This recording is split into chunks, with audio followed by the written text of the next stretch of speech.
এই জন্য মনীষীরা এই খাবারগুলি সিলেক্ট করলো, এইগুলো খাইলে আয়ু বাড়ে, শক্তি বাড়ে এবং এদের মন পবিত্র হয়। অনেকে ডাক্তারের কথা দেখা গেল যে এ না খাইলে যে সমস্ত খাবার শাস্ত্রের নিষেধ আছে ওই খাবারগুলি না খাইলে দেহ বাঁচবে না, এরকম ফর্মুলা দিয়ে দেয়। রুগীরা তাই শোনে, আরে বাবা যেখানে শাস্ত্র সিদ্ধান্ত তুমি এই খাবারগুলি ঠিক মতো খাও, তাহলে তুমি যে ব্যাধিতে ভুগতেছো ও থাকবে না তোমার। তাহলে এইগুলো হলো যে সমস্ত ফর্মুলা করলেন, বাইর করলেন, এইগুলো সব প্রসাদ। রাধে রাধে হরি বলুন। হ্যাঁ, যে খাবারগুলির কথা বললেন এইগুলো দিকে আমরা যখন ভগবানকে নিবেদন করি, এই সমস্ত খাবার ছাড়া অন্য কিছু নিবেদন করি নাকি? এইগুলো প্রসাদ।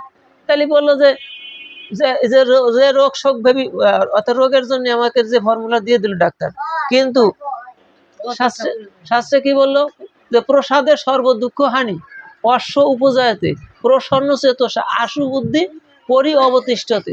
বলে প্রসাদে সর্ব দুঃখ দূরীভূত হয়ে যায়, প্রসাদে রোগ শোক বেদি অর্থাৎ ভব বেদি পর্যন্ত দূরীভূত হয়ে যায় এবং মনটা প্রসন্ন হয়, মনটা প্রসন্ন হয়ে ওঠে এই প্রসাদ গ্রহণ করলে। তাহলে যে ফর্মুলাটা ডাক্তার দিয়ে দিল যে তোমার এই না খাইলে পরে তোমার রোগ সারবে না, কিন্তু এখানে গীতা তা বললো না, বললো যে না এইগুলো খাইলেই তোমার রোগ সারবে, শুধু এই বেদি নয়, দেহের বেদি নয়, তোমার ভব বেদি পর্যন্ত সেরে যাবে। তার কারণ তুমি ভববেদিতে আক্রান্ত হয়ে গেছো, ভববেদিতে আক্রান্ত হয়ে এই জড়জগতের সমস্ত বস্তুর প্রতি আকৃষ্ট হয়ে ভগবানকে বিস্মরণ হয়ে এই সংসারের মাঝে তুমি আছো, এইটা তুমি ভববেদিতে তুমি আক্রান্ত হয়ে পড়ছো। এই ভববেদি হতে মুক্ত হতে হলে একমাত্র ভগবানের নিবেদিত প্রসাদ তুমি গ্রহণ করো, সমস্ত রোগ শোক এবং ভববেদি পর্যন্ত তোমার ভিতর থেকে অনায়াসে দূরীভূত হয়ে যাবে।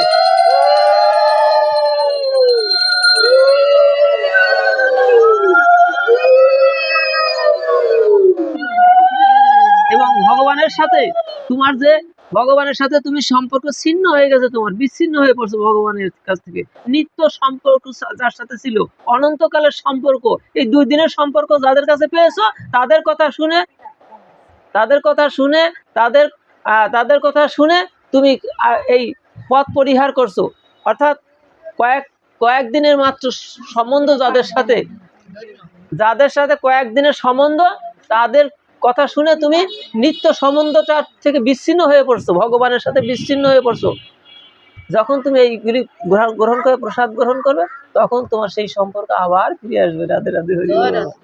তার সাথে তোমার নিত্য সম্পর্ক দেখবে, সে তোমার সেবা গ্রহণ করার জন্য সেও আছে যে ওই ভক্তিমতী মা বাবা আমাকে প্রসাদ দিবে, আমি সেই প্রসাদ গ্রহণ করবো। আবার ভক্তের একটা আকিঞ্চন থাকে, আমি যার সেবা করব, অর্থাৎ ভগবানের প্রসাদ ছাড়া তো আমি সেবা করবো না। যে গোবিন্দ তন্ত্রমন্ত্র এগুলি কিছু না রে বাবা, যদি ভগবানের সামনে দিয়ে বলে প্রভু তুমি সেবা করো, তুমি সেবা করে, তুমি সেবা না করলে তো আমি প্রসাদ পাই না বাবা, তুমি সেবা করো, ভগবান সেটা সেবা করে প্রসাদ করে দেয়। তাহলে এই বেদি ফিরে ভববেদি থেকে আমরা এইবার বললো যে রাজসিক আহার হলো কেমন? কটু অম্ল লবণাক্ত তীক্ষ্ণ রুক্ষ বিদাহীন আহার আর রাজসিষ্ট দুঃখ শোকময় প্রদা। রাজসিক আহার অতি তিতা, অতি টক, অতি ঝাল, অতি লবণাক্ত, এই সমস্ত খাবারগুলি হলো রাজসিক। এইগুলি এই যে আহার্য বলে অতি তিতা, অতি টক, অতি ঝাল, এই সমস্ত খাবারগুলি গ্রহণ করার সময়, এই খাবার যখন খাবেন তখন শরীরে খাবার সময় একটু ভালো লাগবে, হ্যাঁ, খাবার সময় আপনার ভালো লাগবে, আহার্য গ্রহণে ভালো লাগবে, কিন্তু এই আহার্য গ্রহণের পরে আপনার দেখবেন এই বেদি পিড়িয়া সৃষ্টি হয়ে যাবে। আপনি বেশি বেশি লঙ্কা খান, বেশি বেশি তিতা খান, টক খান, নমক খান, যত কিছু খান, এইগুলি অতিরিক্ত কিছু যখন খাবেন, তখন কি হবে?